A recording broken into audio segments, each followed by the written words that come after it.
projet Imagine, c'est un projet qui m'est tombé dessus. À l'époque, ça fait 18 ans que je fais de la télé, un petit peu partout dans le monde. C'est quelque chose qui m'est tombé dessus aussi d'ailleurs. Et en fait, il y a donc environ 5 ans, j'avais encore une émission régulière sur M6 dans laquelle je recevais les stars de la musique du monde entier. Donc une belle émission de qualité. Et en fait, d'un coup, j'ai eu un double déclic. Un déclic personnel et puis un déclic professionnel. Le déclic professionnel, il est tout bête, hein. J'ai porté un regard critique sur le monde de la télé, sur véritablement la qualité des programmes qui sont proposés, avec beaucoup de violence, de cruauté, et des programmes avilissants. Tout ça a des conséquences sur les personnes. C'est pas du tout anodin en fait. Et pourquoi ? Pourquoi c'est pas anodin ? Parce que justement, les médias n'ont jamais été aussi puissants. Du coup, je me suis dit, mais si on utilisait la puissance d'influence des médias, mais cette fois pour montrer le meilleur de nous. Parce que finalement, pendant tous ces programmes, on montre toujours le pire de nous. Et je me suis dit, mais en fait, le meilleur existe aussi. Donc c'est une injustice qui nous est faite de nous donner à croire que notre portrait, notre miroir, c'est ça. C'est pas vrai. Il y a plein de gens formidables autour de nous et je me suis dit que ce serait pas mal de mettre la lumière sur eux. Au moment où j'ai toute cette réflexion qui monte en moi, j'ai en même temps toute mon enfance qui revient à la surface. En fait, moi je viens d'une famille où on était 18 enfants adoptés du monde entier. Mes parents avaient ouvert leurs portes, leurs bras, leur cœur à des enfants qui étaient véritablement inadoptables. Et c'est comme ça que ça s'est fait en fait. À chaque fois qu'ils voyaient un dossier assez compliqué, soit parce que l'enfant était trop âgé, soit parce qu'il était handicapé ou qu'il était trop traumatisé, ils savaient bien que ce serait difficile de lui trouver une famille. Et à chaque fois, ils avaient le cœur déchiré, ils se disaient on ne peut pas le laisser de côté. Et c'est comme ça que peu à peu, on s'est retrouvés à être très très nombreux en tant que frères et sœurs. Et du coup, voilà, les valeurs de partage, de solidarité, d'entraide et d'amour, tout simplement d'amour, eh bien pour nous, ce n'est pas juste un concept, c'est ce qui nous a sauvés. J'ai tout ça qui remonte à la surface, ça fait le Big Bang en moi.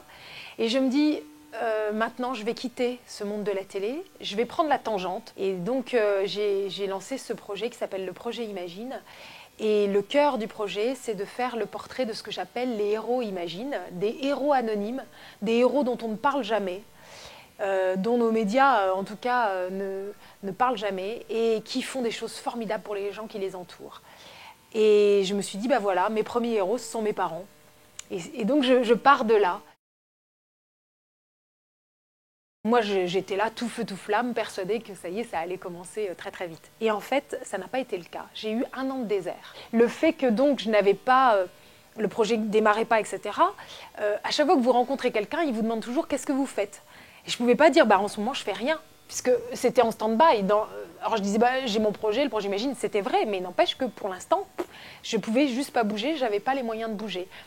Et je me suis rendu compte à quel point je le prenais comme une humiliation, de pouvoir dire je ne fais rien, je ne pouvais pas le dire. Et donc là, il y a eu un gros travail intérieur où je me suis rendu compte que j'avais confondu ce que je suis et ce que je fais. Je croyais que j'avais de la valeur que par ce que je fais. Et c'est vrai que c'est d'autant plus aigu quand on fait un métier dans les médias, où on est dans la lumière, etc. Parce que finalement, vous existez. Partout où vous allez, ah oui, c'est la présentatrice de France 2, d'M6, tout ça. Voilà, vous êtes déjà quelqu'un avant même d'avoir ouvert la bouche, quoi.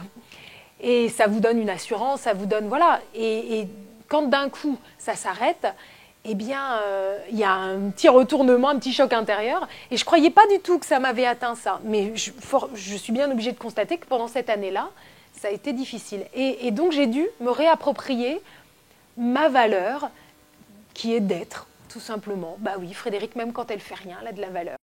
Toute cette transformation intérieure qui finalement m'a ramenée vers plus d'authenticité de moi-même, c'est même vu à l'extérieur, puisqu'en fait, au moment où je quitte la télé, moi, ça faisait des années qu'on m'avait transformée physiquement. Sans même que je m'en rende vraiment compte, en fait. Ça s'était fait petit à petit. Donc, on me défrisait les cheveux, on me mettait des longs cheveux, etc. Je ne me ressemblais plus, en fait. Je me suis dit, mais moi, je suis d'origine haïtienne, je suis frisée. Pourquoi est-ce que je devrais ressembler à une image qu'ils m'ont collée Non, finalement, je suis moi, et puis c'est tout, quoi. Et donc, voilà, j'ai arrêté tous ces artifices, j'ai arrêté. Et je pense qu'il y a eu vraiment une espèce de, comme ça, de nettoyage intérieur qui m'a détachée de tout ça. Et au moment où les choses se sont stabilisées en moi, c'est à ce moment-là que tout est parti. D'un coup, le téléphone s'est remis à sonner, j'ai fait les bonnes rencontres et ça y est, le projet Imagine était parti et depuis, je ne fais plus que travailler.